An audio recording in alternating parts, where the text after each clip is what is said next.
Hello, this is Irv Shapiro with the MakeWithTech channel. And today we're going to present a video that's quite exciting because it targets a number of different audiences. If you're brand new to 3D printing or you're thinking about getting into 3D printing, this is a video you should watch because I'll cover a lot of the basics you need to know to select your first 3D printer. If you're more experienced with 3D printing, but you're thinking of upgrading your printer, you'll find this interesting. If you've only used basic FDM 3D printers and you want to learn about the other technologies, there's something in this video for you also. So let me first show you what I'm going to talk about in this video so you'll get an idea of what's included. And there are chapter markers on the bottom of the video that you can use to navigate to these various topics. As you can see on this screen, I'm going to talk about some basic questions that I have a point of view on. I've been doing this for almost 5 years now. I've reviewed many 3D printers, produced over 250 videos. So I've learned a lot about what works for people and what doesn't. And I'm going to share those perspectives with you in this video. So here are some of the questions we're going to cover. Should you buy an assembled 3D printer or a kit? Bowden or direct drive? What about auto bed leveling? Does it really work? 8-bit or 32-bit? Do you need multiple colors? Should you always buy a bigger 3D printer, or do you really not need a very big 3D printer? There are a lot of them that tend to be the same size. What about open source software? Is that important? How do you pick a slicer? Is a Filament Out Sensor worth the extra money if you have to go to a different printer because of it? What about all metal hot ends? Is Wi-Fi support useful? And if you don't have it, can you add it later? And how do you pick your vendor? Should you buy from Prusa, from Creality, from ANET, from Flsun, from Solvol? How do you pick your first 3D printer? So stay tuned and let's learn something together.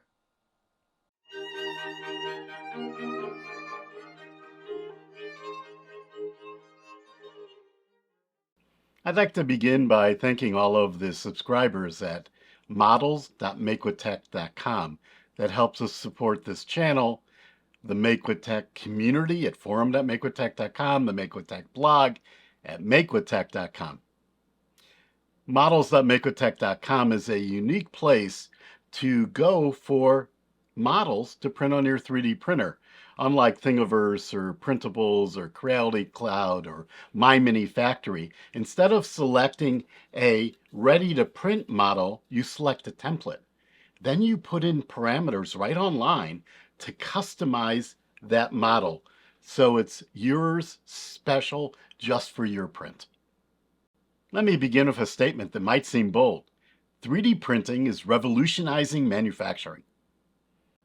In reality, it's an understatement. 3D printing is revolutionizing many things in the world around us. If you look at this video here, it's revolutionizing how we build homes. It's revolutionizing healthcare and medicine. In fact, today, if you go to the dentist for a new crown, that crown is likely printed on a 3D printer. What's even more surprising, really remarkable, is that while the technologies used in industrial manufacturing are impressive, it's even more impressive that for a couple $100, maybe $250 for this particular printer sitting next to me, you can use it to 3D print objects for home. That this manufacturing technology that is revolutionizing the world around us is available to you and I, just using slightly different materials. And we're going to learn about all of that today. Historically, manufacturing consisted of assembling parts, cutting lumber, nailing or screwing or gluing it together, forging metal, welding it together. These were human-centric processes. Processes that had lots of hands-on activity. They took a lot of time. They required very advanced skills. Many of the early manufacturing processes involved creating molds and then pouring materials into them, but the molds were still created by hand. Later technologies that used computers to control spinning bits were used to take solid blocks of material and carve things out of them. Many aluminum parts, as an example, metal parts, wood parts are still made that way today. But 3D printing is different.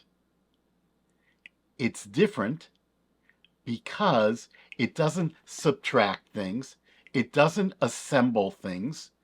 Instead, additive manufacturing, the technical term for 3D printing, builds things up layer by layer.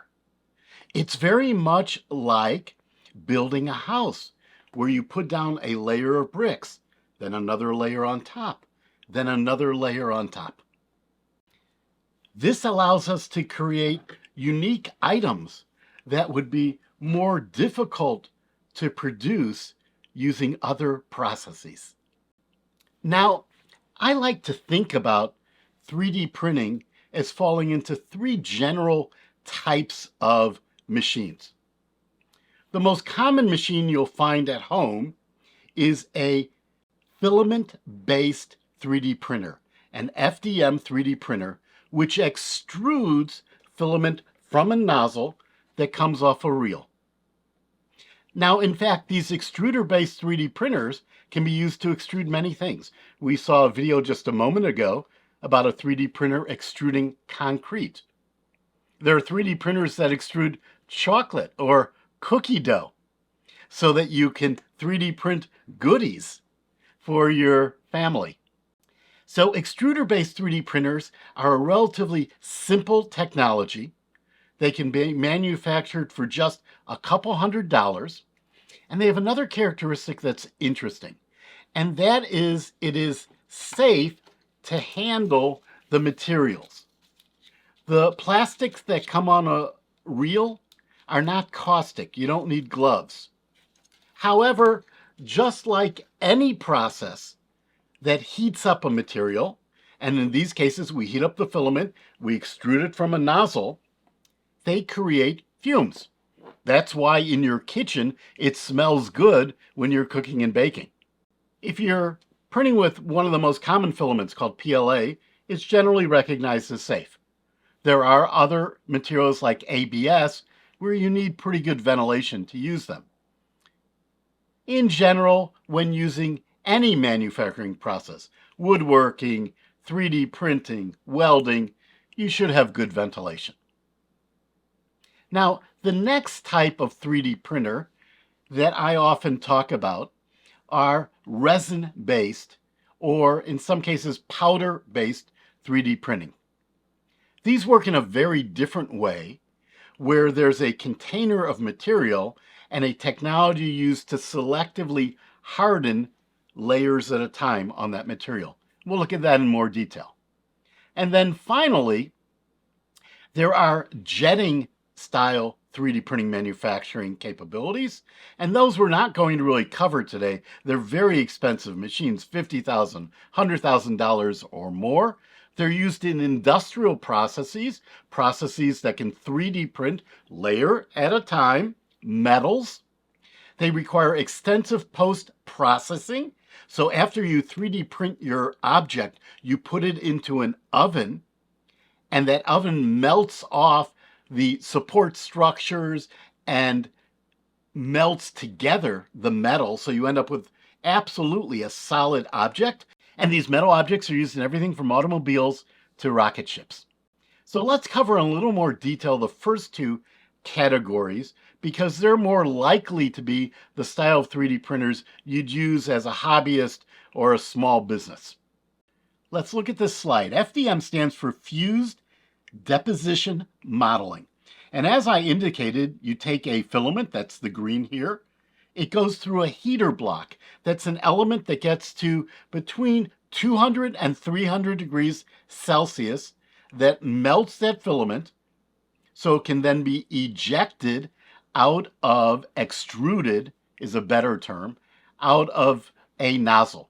Nozzles are often brass. In the low-end printers, they may be hardened steel or other materials in high-end printers.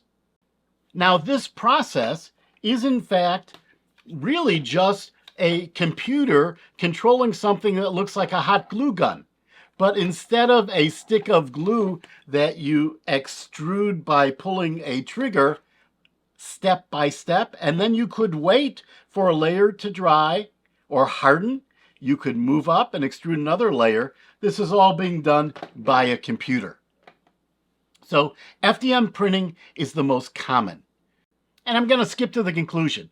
I recommend FDM printers for most people starting out in 3D printing. Now, next, I'd like to cover resin-based 3D printers. These are also available to consumers, to hobbyists. They're generally a bit more expensive. Let's say instead of starting at $200, $250, they start at $300, $350 or more. However, there's a big gotcha. Instead of the material coming on a reel and being safe to touch, the material comes in an opaque bottle. And on that bottle is a warning that says, wear gloves and mask when using, keep away from children and dust. This material is a bit caustic. It will irritate your skin. The fumes will irritate your lungs. So you need to use it very, very carefully. In particular, for me, the requirement to always wear gloves with these printers just make them less fun to use. The advantages of resin-based printers is they print finer details more accurately, and when printing fine details, they're faster. The disadvantages, generally their print volume is smaller. So you see resin-based 3D printers printing things like crowns for teeth, molds for jewelry, or even jewelry itself. Let's look at the process in this picture a little bit. So you have a vat of resin. You lower a build plate into the vat. The bottom of the vat is clear. If you want the layer height, because we're printing in layers, if you want the layer height to be 0.2 millimeters, a typical layer height, you lower the build plate to within 0.2 millimeters of the bottom of the clear vat. Then you shine a UV light through the bottom that selectively hardens that filament. We can see here a picture of a resin-based printer operating, and you'll see the object going down into the resin, being pulled up, going down a little bit, being pulled up, being printed upside down. Okay, so you've decided whether you're going to start with a resin-based printer or an FDM printer, and as I indicated, I recommend FDM. What are the steps you need to actually produce a print? How do you get from a picture on a computer screen to this print? Let's look at this slide together. So first you need to obtain a 3D model. You could create that from scratch in a program like Fusion 360 or FreeCAD or even TinkerCAD, a very easy to use program for designing 3D objects that's taught to kids in elementary school. Or you could go to a site like Thingiverse or Printables or Creality Cloud or My Mini Factory, and you could download an object that somebody else designed. There's a third alternative now. You can go to models.makewithtech.com. You can start with a template for an object, and then you can manipulate it, you can change it, and see it on screen so you get exactly what you're looking for. Now, once you have that object, you'll save it in a number of different formats, potentially. The most common is called STL. But an STL object is a three-dimensional object. This device, or even the resin-based printer, needs to print a layer at a time. So how do you create layers? Well, let's say you had a loaf of bread What do you want to do to cut that loaf of bread up into pieces you can use for a sandwich? You slice it. So you're going to use a slicer to take your three-dimensional object and divide it into layers. There are many different slicers available. In general, I recommend you start with the slicer that's recommended by the manufacturer of your 3D printer. So you start with a 3D object, you've designed it yourself, you've downloaded it from a site, you've manipulated it at models.makewithtech.com, you've sliced it, you go from an STL file to a G-code file. Now, G-code is a set of instructions for telling a machine how to move a head and action component right and left, that's the x-axis, back and forth, that's the y-axis, or up and down, that's the z-axis, and in fact, for advanced machines, even on angles. That's what G-code is, set of instructions. You take that G-code file, and you need to get it to your printer. Now, you could use Wi-Fi, you could use the cloud. I often just use SneakerNet. What's SneakerNet? Well, you save the file onto an SD card that's the right format for your 3D printer, and you walk it over to the 3D printer, you put it into the 3D printer, you go to the front panel on the 3D printer, and you press the print button. That's SneakerNet. Now, in this part of the video, I'm going to focus on FDM 3D printers, specifically FDM 3D printers for hobbyists, for home use, or potentially for small business. The first question is, should you buy a 3D printer that's fully assembled or a kit? Well, first let me tell you a secret. Manufacturers overseas do not ship 3D printers as kits to save on labor costs. The most expensive component of a 3D printer in many cases is shipping. And shipping overseas is done by volume. So if it's bigger, it costs more. So if you can put it flat in a smaller box, it's less expensive to ship. So that's why originally all of the 3D printers were shipped as kits. Not all kits are the same. Today, many of the kits come 70, 80, 90% assembled. And what you're basically doing is taking a base, taking this gantry that includes the components we'll talk about in a moment, putting it onto the base and putting some bolts in to assemble it. Then you're plugging in a couple cables so it all works. If you've assembled IKEA furniture, you can do that. I like to start with that style of printer because you learn just a little bit about the parts and it's still not going to turn you off to 3D printing. Okay, let's take a look at the parts of an FDM printer. So the idea is you need to print in layers. In order to print in layers, you need to move the print head, this mechanism here, back and forth, up and back, up and down. This is the x-axis, the y-axis, the z-axis. To move the print head side by side, on the x-axis, you have a motor on the side here that pulls a belt and moves this print head in this direction. The overall gantry goes up and down. That's the z-axis. That is driven by a geared rod here on the side. Let me turn this just a little bit so you can see that. So you have a geared rod here on the side, and the whole print bed moves back and forth to manipulate the y-axis. Because the print bed moves back and forth, some people call these bed slingers. I think that's a very cute term. Now,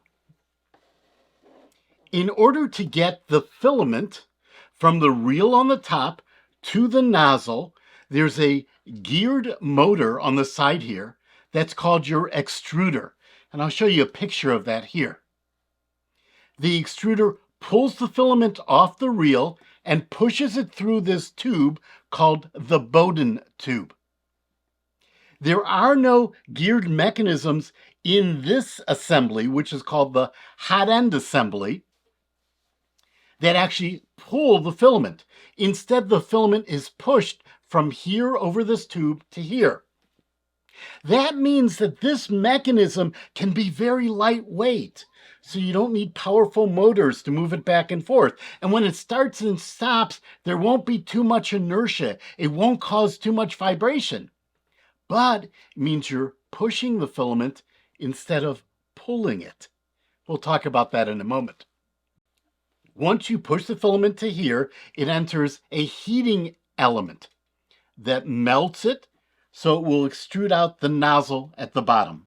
Now there's an alternative to this Bowden setup. And the disadvantage of the Bowden setup is that there's a lot of play. You're pushing the filament, and sometimes you want to pull the filament back. That's called retraction. You do that to reduce the pressure of the filament on the nozzle. If there's less pressure when you go to move the nozzle and you don't want to extrude, to go from maybe here to here and start printing again, you don't want filament to drip out.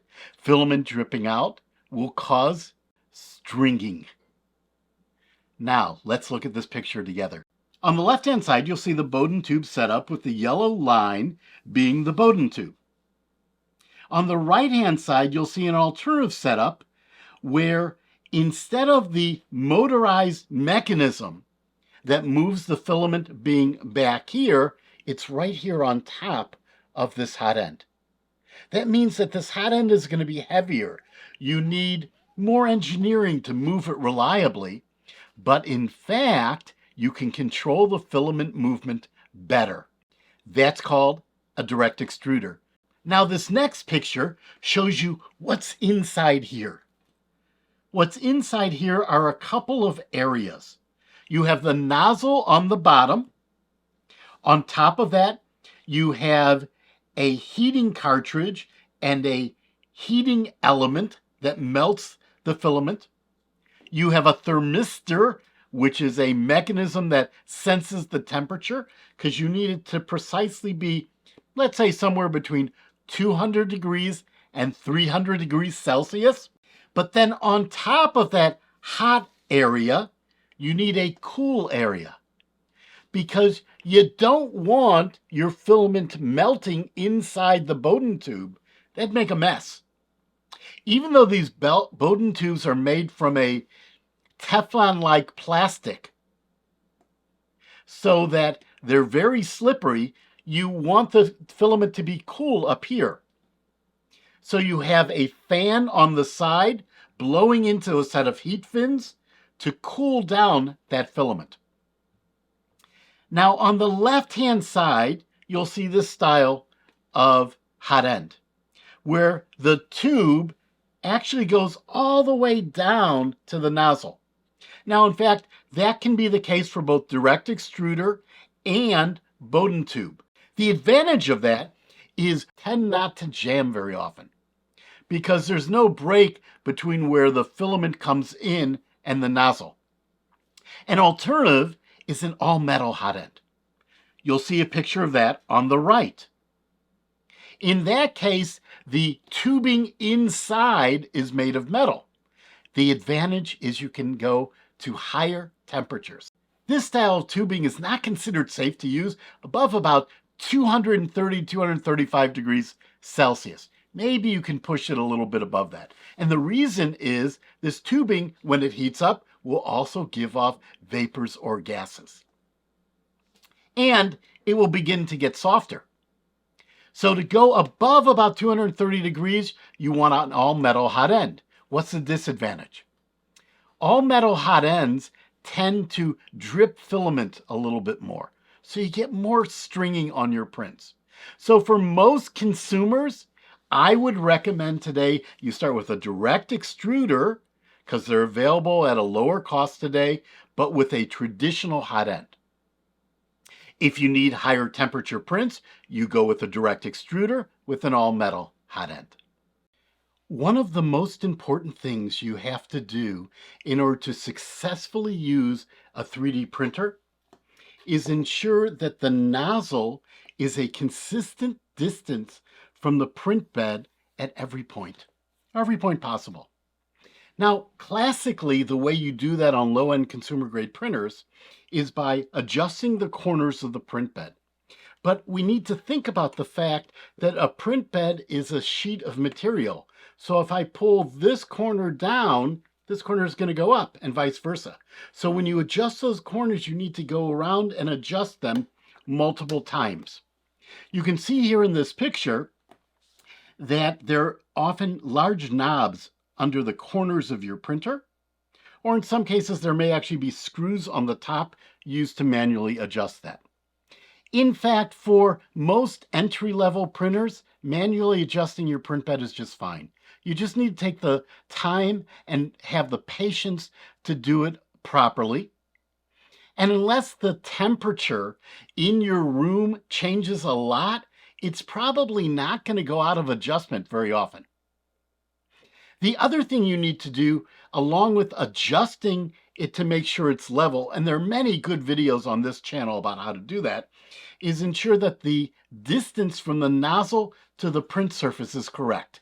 That distance should be about the thickness of a piece of paper. I like to actually use Post-it notes. That's called adjusting the Z offset. So when you see people talk about the Z offset, it technically refers to something a little different, but it's often used to indicate the distance between the nozzle and the print bed. Now let's take a look at auto bed leveling. You can see here on this slide that auto bed leveling sensors come in a variety of technologies. There are capacitor sensors, inductive sensors, and BL Touch style sensors. In BL Touch style sensors, this is a BL Touch, there's actually a little pin on the end that is pressed in when the sensor makes contact with the print surface. Because it's a physical style sensor, the probe at least is physical, it will work with any style of print bed. The other styles of sensors, in particular the Prusa style inductive sensors, require a metal print bed. So you need to be careful. If you want to potentially change your print surface from a spring steel or metal print surface, maybe to glass or Garolite if you're printing nylon, then you're going to want to have a sensor that has a physical probe. I've tried all three. In general, I tend to like the BL Touch style sensor. On this Ender 3 version 2, I put an aftermarket BL Touch sensor onto the machine. Now what the Marlin firmware, or in a Clipper if you're using Clipper firmware, will do is probe your bed at a number of locations, creating a grid or a matrix of distances.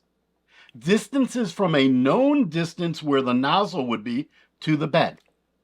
Then when it goes to print, it will add or subtract that distance as appropriate from the height it uses above the print surface to ensure your layer is consistent. So if you set your layer to 0.2 millimeters, it will ensure there's 0.2 millimeters to the actual physical bed as probed. Auto bed leveling does not level your bed. It's a terrible term. It adjusts the distance to accommodate imperfections in the leveling of the bed. Is this a good thing? Yeah, it's a very good thing. However, for most beginners, starting with 3D printers, the manual adjustment of the bed is probably just fine. And you won't have to do it very often. And you should know how to do it anyways, because even if you have a BL Touch, if you have springs on the corners, as the temperature changes, those springs are going to expand and contract a little. You still should probably manually readjust and only leave your auto bed leveling for fine adjustments. This is a control board from a Creality printer. Now, on this control board, there are a variety of things. There, under these heat sinks, are chips that control these stepper motors that provide the movement. And this big chip here is the central processing unit. Now, historically, inexpensive 3D printers used 8-bit processing units. Today, most 3D printers use 32-bit processing units. That's sort of like saying the difference between a V4, a V6, and a V8 or a V12 engine. Today, there's no reason to buy a 3D printer that doesn't have a 32-bit control board because the costs have dropped and 8-bit control boards limit the sophistication of the firmware. Firmware being software that runs inside a machine, the firmware that controls your 3D printer. Now, what about the screen? I don't think it matters. I don't think it matters whether you have a knob to adjust the screen or it's a touch screen, as long as it's responsive and the printer manufacturers made it clear and even easy to use. In fact, I don't even think it matters whether it's in color or in black and white, single color, monochrome. I think the information they provide on it is more important. And if they're using modern firmware, Marlin version 2, current version of Clipper, the likelihood is it will have good information. So I probably wouldn't select a printer based on the screen. Now let's talk about print surfaces. Let me get some over here. So print surfaces come in a variety of materials. This happens to be a spring steel print surface that's coated in PEI. PEI is a coating that works really well, but it's more expensive, so you generally only see it on the higher end printers. I like spring steel print surfaces because once your surface is cooled, you can just bend it a little bit and your print will pop right off. Now, the key there is once it's cooled. People run into all sorts of trouble trying to remove things from print beds when they're not cool. Your print bed has to be below about 20 degrees Celsius for the materials to come off. So trying to scrape it off with a paint scraper is a bad idea. Just cool it down. Now, if something's really stuck, and if you have a removable print surface, which is a big plus, take the whole item and stick it in your freezer. Yeah, I'm not joking. Stick it in your freezer for a minute.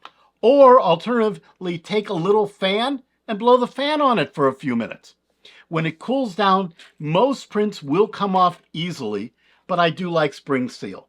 Now you'll notice on the back of this print surface is blue painter's tape. Why? Well, I was using this print surface with a printer printing nylon. Nylon is very hard to use. It's hard to get it to stick. And printing on blue painter's tape is a wonderful trick. So if you're having trouble getting a print to stick, try putting some blue painter's tape down.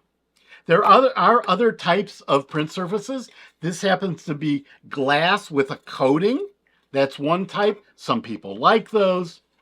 And this is a special material called Garolite, which is very, very good for printing nylon. However, in general, as long as the print surface is removable, I don't really care that much which surface they use. I like spring steel where it's flexible, but there's another trick you can use to get things to stick all the time. And that is just use a print surface adhesive. Two adhesives that I really like are Dimaflix and Magigoo. I use them both. I tend to use the Dimaflix a bit more, but they both work very well. Some people like using a regular glue stick. That's never worked well for me. Now, a glue stick on top of blue painter's tape does work very, very well. Now, as we saw before, the Z-axis on a printer is often controlled by a rod, a threaded rod on a motor. Some printers have two, one on each side. Is that better? Yeah, it's better.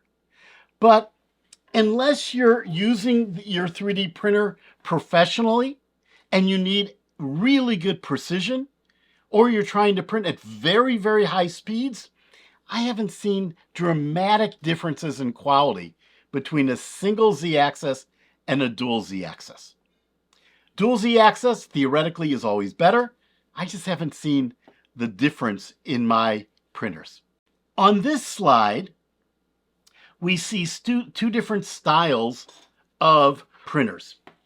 They happen to both be from Creality, but these two different styles are available from a variety of manufacturers.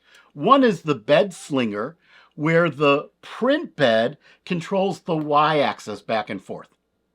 The other is the Ender 5 style, where the print bed actually moves up and down.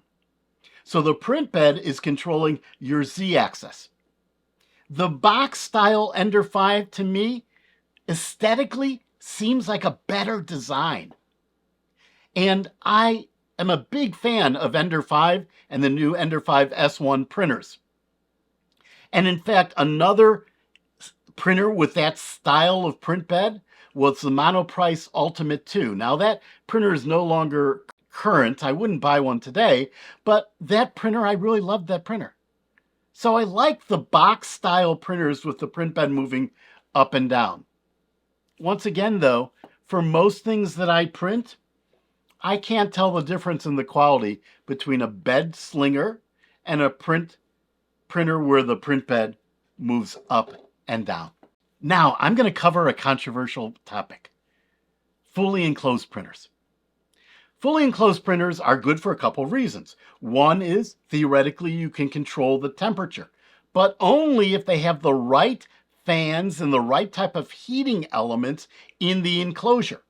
Number two, they're safer. Little fingers, your cat can't get into that printer while it's printing.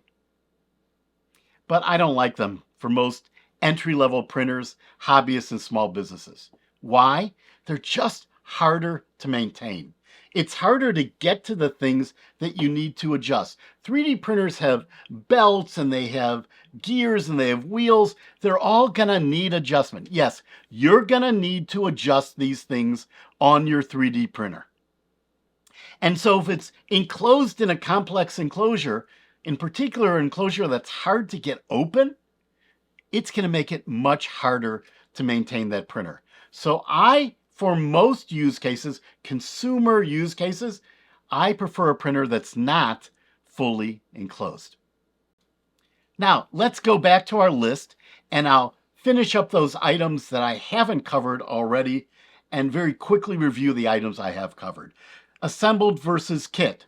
I prefer a mostly assembled kit. Bowden versus direct drive. Nowadays, if you can afford a direct drive printer, go with direct drive. Do you need auto bed leveling? No, it's nice to have, and it is included on a lot of printers that sell for about $300 or so today. 32-bit versus 8-bit, only buy 32-bit. Do you need a multicolor printer? Well, it's really a lot of fun to print something like this. But it's a lot of fun. It doesn't really add a lot of value. The value of a multi-filament, now I'm saying multi-filament, not in multicolor printer, is you can use dissolvable support. When you're printing things where there are structures that require a bridge, an area without filament under it, one way to ensure they print perfectly is to print a structure under it that you're going to remove later. That structure is called a support. Now you can remove them by pulling them off, by cutting them off, by sanding them off, or you can print that structure in a second material called dissolvable support material. If you print in a dissolvable support material, you take your whole print, you put it in a vat of warm water, and the supports dissolve. Professional style printers often use dissolvable supports for mechanically complex parts. But if you're printing at home, regular supports are fine.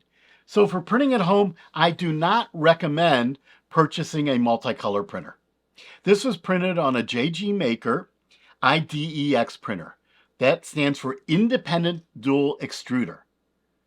It was a really lot of fun to work with, but there were two extruders, two things to adjust. You had to calibrate the height of the two extruders to make sure they were the same. It was complex, or more complex to set up. It's more complex to support and maintain. So unless you're going to go with a very high-end dual extruder printer where those things are all automated, I would stay with a single color printer. Next, is bigger always better? Well, 90% of the things that I print on a 3D printer are the size of a basketball or smaller. Whether they're functional prints, this is a iPad stand, this is a pipe adapter for a vacuum cleaner, or they're toys for my grandchildren. 90% of them fit in an area the size of a basketball. Most entry-level 3D printers, most is a wrong term. Many entry-level 3D printers have a print area of about 230 by 230 by about 240 or 250. That's more than sufficient for 90% of the things that I print. In unique cases, maybe if you're making full-size face masks for costumes, or you're printing architectural renderings, or you need large mechanical parts, you'll want something bigger. Those are all special cases. So bigger is not better. 200 by 200 by 200. I wouldn't go below that, but anything above that is generally fine, I think, for most common use cases. Now you'll hear a lot of people talk about the importance of open source software. I understand completely where they're coming from. In fact, I use a lot of open source software in various businesses I'm involved in. I support the open source community. I send them money for various projects. I participate in open source projects.